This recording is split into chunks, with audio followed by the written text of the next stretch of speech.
વડોદરા શહેરના શાસ્ત્રીપોળ યુવક મંડળ દ્વારા બોક્સ ક્રિકેટ ટુર્નામેન્ટનું આયોજન કરવામાં આવ્યું હતું, જેમાં રનર્સ અને વિનર્સને રાવપુરા સ્થિત મનમોહન સમોસા અને મનમોહન વડાપાઉં તરફથી ટ્રોફીઓ આપવામાં આવી હતી અને વિશાલભાઈ વિચારે તરફથી રોકડ ઇનામ આપવામાં આવ્યું હતું. સાથે સાથે બીજા પણ ઇનામો આપવામાં આવ્યા હતા. આ પ્રસંગે સામાજિક કાર્યકર્તા સંજયભાઈ જ્ઞાનચંદાનીએ ખેલાડીઓ સાથે પોતાના જન્મદિવસની ઉજવણી કરી હતી. જે રીતે શાસ્ત્રીપોળ યુવક મંડળ દ્વારા જે બોક્સની ટુર્નામેન્ટ હતી, શું આયોજન હતું, શું કહેશો?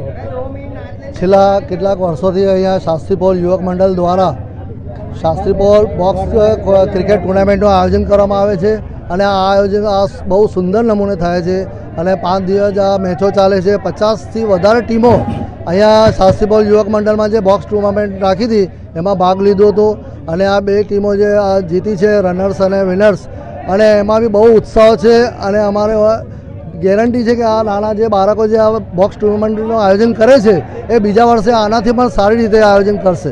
જે ટુર્નામેન્ટ જે યોજાઈ હતી, બરાબર, આ વખતે બીજા અલગ ટુર્નામેન્ટ યોજાય, તમે કેટલો ભાગ લીધો?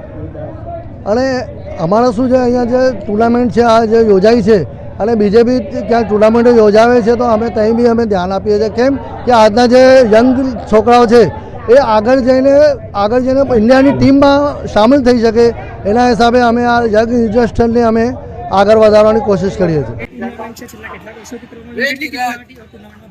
આ ટુર્નામેન્ટ શાસ્ત્રીપોળ બોક્સ ક્રિકેટ ટુર્નામેન્ટ છે. આ અમારું સીઝન 4 છે, ચોથું સીઝન ચાલે છે. આમાં 50થી વધુ ટીમોએ ભાગ લીધો છે. શું ઉદ્દેશ સાથે આ ટુર્નામેન્ટ? આ એક જ છે કે બધા જે છોકરાઓ હમણાં આ જનરેશનમાં જે ઓનલાઈન ગેમો રમે છે એમને બહાર પાડવા માટે અમારા બોક્સ ક્રિકેટ ટુર્નામેન્ટની શરૂઆત અમે છોકરાઓએ સ્ટાર્ટ કરેલી. આ પહેલાં મારા મોટા ભાઈ કરતા હતા, હવેથી અમે બધા શાસ્ત્રીપોળના છોકરાઓ કરીએ છીએ. અમને મોટા લોકોને બહુ સત્કાર મળે છે અને અમારા સ્પોન્સર પણ બહુ સપોર્ટ કરે. ખાસ કરીને બોક્સ ક્રિકેટ આ શું ગેમ છે ને શું?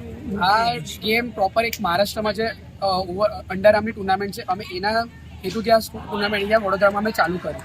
ઘણા જગ્યાએ ટુર્નામેન્ટ થાય છે પણ અમે આમાં યુનિક રીતથી રમાઈએ છીએ. આપણો પરિચય? ધ્રુવ આઝાદ સુરત.